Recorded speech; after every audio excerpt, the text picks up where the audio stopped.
Live from the Fastener Sports Studio, SWX Tonight starts right now. Well, the Spokane Indians struggled to start the second half of the season, but they've responded well at home. Welcome to SWX Tonight. I'm Kyle Sherman. Following 4 straight losses, the Indians tallied back-to-back wins, and we're looking to make it 3 in a row tonight. Eduard Pinto back in the lineup after missing the last 8 games with a wrist injury. Bottom of the second, all-star Jose Trevino hits a shot out to center field. Seth Spivey scores on the double to give the Indians the 1-0 lead. Next batter up, Jose Cardona with another drive. This time it's going to go down the right field line for another double. Trevino scores from second, and it's 2-0 Spokane after 2. Vancouver would even things up at 2, but in the 5th, Seth Spivey at the plate. He absolutely crushes one to right center, goes over the defender and off the wall. That brings home Marcus Green. The Indians retake the lead. And later in the inning, it's a wild pitch from Andrew Case. That brings home Spivey. The Indians grab a 4-2 lead, and the Indians would score 2 more runs in the 8th. They take this one by a score of 6-2. Another strong performance from Saquon Johnson. He goes 3 for 4 with a double and 2 runs batted in.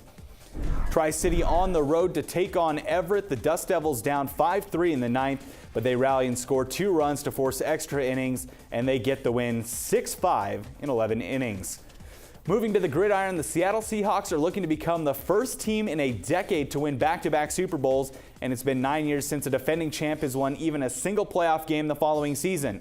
The Seahawks returned most of their championship team from 1 season ago, but one of their key pieces has yet to show up for practice. That's right, Seattle running back Marshawn Lynch still holding out, looking for a new contract, but the rest of the team is hard at work, and no Lynch means more looks for younger backs looking to secure their place on the roster. One back taking advantage of that extra work is second-year man Christine Michael. Michael missed much of last season recovering from injury, but he's already making a strong impression early on in this year's camp. You know, if I had to take something out of my game that I could work on, it'll be pass blocking, pass protection. You know, I've been studying more film. I know who I'm blocking now. I know what to block. I know the different schemes, the different defensive schemes. So now it's just ready to go out there and have fun with it and show it, prove it. He's a very talented kid. We're really excited about him. He's our biggest running back there, you know, and he's probably the fastest as well. He just seems to have embraced, you know, this step in this level, and he gets it now, and you can just tell he's much more comfortable. With the World Cup now over, the MLS season is back in full swing, and the Seattle Sounders have been red hot recently, winning 10 of their last 14, and they control the top spot in the Western Conference standings. Sounders looking for their 7th straight win at home tonight against the LA Galaxy. In the 8th minute, LA already on the attack, and Landon Donovan leaves the ball for Yassi Zardes, who puts the ball into the back of the net, and just like that, the Galaxy grab a 1-0 lead. 10 minutes later, it's the Galaxy again. This time it's Landon Donovan scoring off the block shot. LA now with a 2-0 advantage.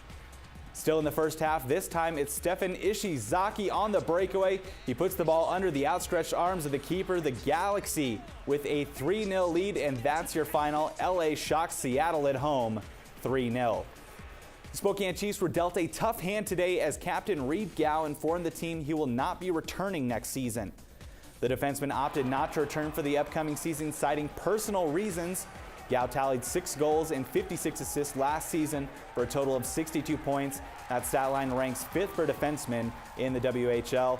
Gow totaled 17 goals and 129 assists for his career, and his 229 games played ranked 39th in franchise history. And on to the hardwood, a pair of former Cougs are ready to represent their country.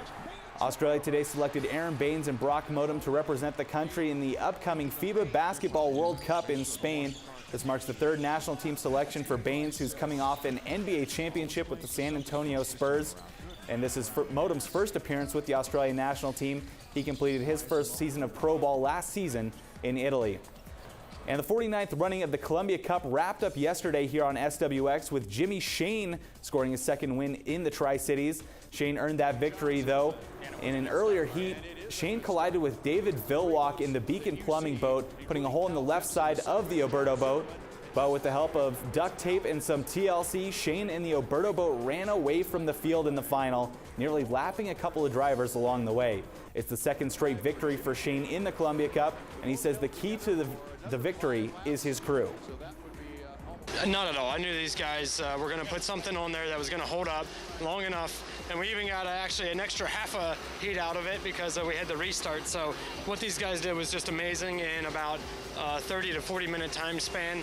I've been through it before with the Graham trucking team where all the wings came off, and those guys did a great job fixing the boat for me, and these guys did just as good of a job fixing this thing for me, and really happy to be part of the Alberto team.